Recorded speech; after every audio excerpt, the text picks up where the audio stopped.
Harish Rana case सुना तुमने? हाँ। और उसकी मौत हो गई, उसे पैसिव यूथनेशिया दिया गया कोर्ट के ऑर्डर पर। उसकी खाने की नली हटा ली गई, पानी देना बंद कर दिया गया, उसकी ऑक्सीजन हटा ली गई। ऐसे तो उसने तड़प तड़प कर दम तोड़ा होगा, वो तो बोल भी नहीं सकता था, चिल्ला भी नहीं पाया होगा, किसी से अपनी तकलीफ भी नहीं कह पाया होगा। इससे तो अच्छा होता उसे जहर का इंजेक्शन लगा देते। कितना क्रूर तरीका है मौत देने का। हाँ, बाहर से देखने पर तो बहुत क्रूर लगता है, लेकिन सच्चाई ये है कि असल में हरीश राणा को कोई तड़प महसूस हुई ही नहीं होगी। उनका दिमाग पिछले 13 साल से वेजिटेटिव स्टेट में था। मतलब दिमाग का वो हिस्सा पूरी तरह से सुन हो चुका था, जो हमें दर्द, भूख या प्यास का एहसास कराता है। वो तड़पे ही नहीं, क्योंकि उनका शरीर कुछ फील ही नहीं कर सकता था।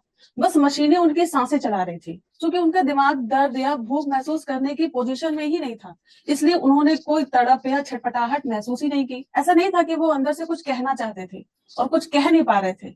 उनका दिमाग उन चीजों को प्रोसेस करने की क्षमता ही खो चुका था।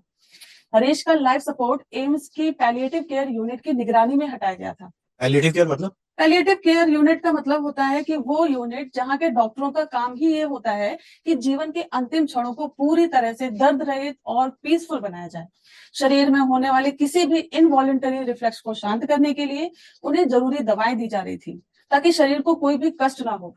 और ये एक बहुत ही कंट्रोल्ड प्रोसेस था।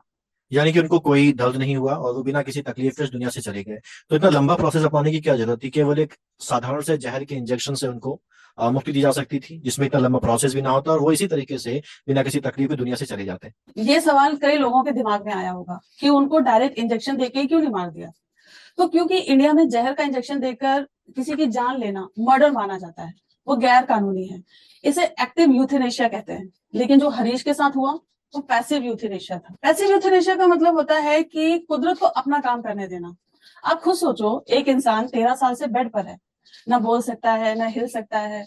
परिवार के लोग एक झूठी आस लगाए बैठे हैं।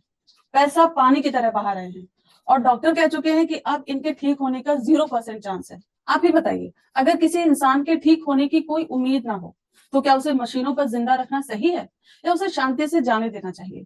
आप इस बारे में क्या सोचते हैं? कमेंट करके जरूर बताइए।